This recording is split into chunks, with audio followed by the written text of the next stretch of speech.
Consideraciones importantes para la solución de triángulos rectángulos. En la solución de triángulos rectángulos es muy importante considerar algunas propiedades de ellos.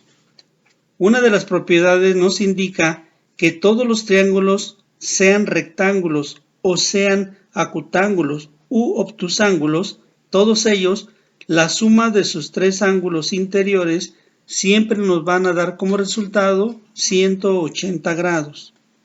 Veamos dos ejemplos. En la imagen del lado derecho vemos un triángulo de tipo rectángulo, ya que uno de los ángulos mide 90 grados. Al mismo tiempo nos damos cuenta que el ángulo de la parte superior tiene un valor de 50 grados, mientras que el ángulo agudo de la parte inferior tiene un valor de 90 grados. Esta propiedad nos indica que si nosotros sumamos los tres ángulos, la suma de los tres ángulos siempre nos dará 180 grados. Por lo tanto, si sumamos el ángulo A con un valor de 50 grados más el ángulo B con un valor de 90 grados más el ángulo C con un valor de 40 grados, la suma de los tres ángulos nos dará como resultado 180 grados. Veamos la segunda imagen, la del lado derecho, en donde podemos apreciar un triángulo equilátero, ya que sus tres lados son del mismo tamaño. Al mismo tiempo nos damos cuenta que el ángulo superior tiene un valor de 60 grados y lo mismo el ángulo inferior del lado izquierdo, 60 grados, y el ángulo inferior del lado derecho, 60 grados. La propiedad nos dice que la suma de los tres ángulos interiores de un triángulo nos dará 180 grados, por lo que si sumamos el ángulo superior de 60 grados más el ángulo inferior también de 60 grados, más el otro ángulo inferior también de 60 grados, la suma de los tres ángulos nos dará como resultado 180 grados. Esta propiedad es muy importante tenerla en consideración en el momento de la solución. La segunda propiedad nos indica que en todos los triángulos de tipo rectángulo, la suma de sus dos ángulos agudos siempre nos dará 90 grados. Veamos.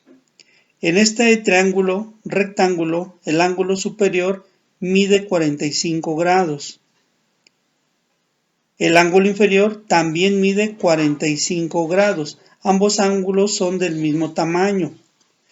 Pero si sumamos el ángulo superior de 45 más el ángulo inferior también de 45, la suma de los dos ángulos nos dará como resultado 90 grados.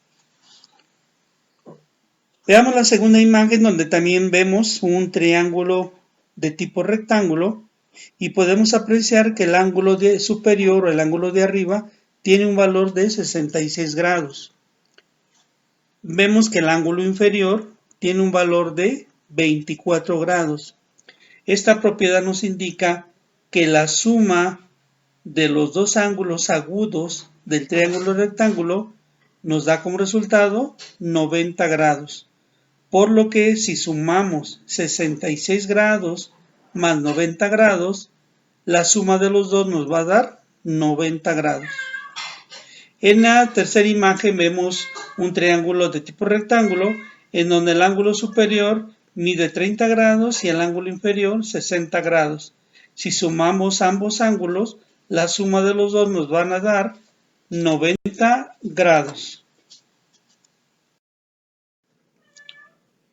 Es bien importante considerar también que en todo triángulo rectángulo en el momento de la solución podemos disponer del teorema de Pitágoras. Recordemos que el teorema de Pitágoras se aplica solamente en triángulos rectángulos y que en el teorema de Pitágoras debemos de conocer dos lados del triángulo para que con esos dos lados conocidos encontremos el tercer lado desconocido. Por lo que en el teorema de Pitágoras tenemos tres fórmulas. Una nos va a servir para encontrar el valor del lado C, al que llamamos hipotenusa. La otra fórmula nos va a servir para encontrar el lado A, al que hemos llamado cateto. Y la tercera fórmula nos sirve para encontrar el lado B, al que también le llamamos cateto. Entonces, vemos que el teorema de Pitágoras también puede ser útil al momento de la solución de un triángulo rectángulo. Por último, en la solución de un triángulo rectángulo es posible utilizar alguna de las tres funciones trigonométricas. Bien pudiera ser la función seno, la función coseno o la función tangente. Todo dependerá de los datos conocidos de los lados del triángulo o de sus ángulos. En resumen, al momento de poder solucionar un triángulo rectángulo, tenemos la posibilidad de, número 1, aplicar las propiedades de los triángulos. Número 2, podemos aplicar, si así nos lo permite, el teorema de Pitágoras. Y número 3, también es posible hacer uso de las funciones trigonométricas seno, coseno y tangente. Todo esto en conjunto nos da las herramientas necesarias para la solución de un triángulo de tipo rectángulo.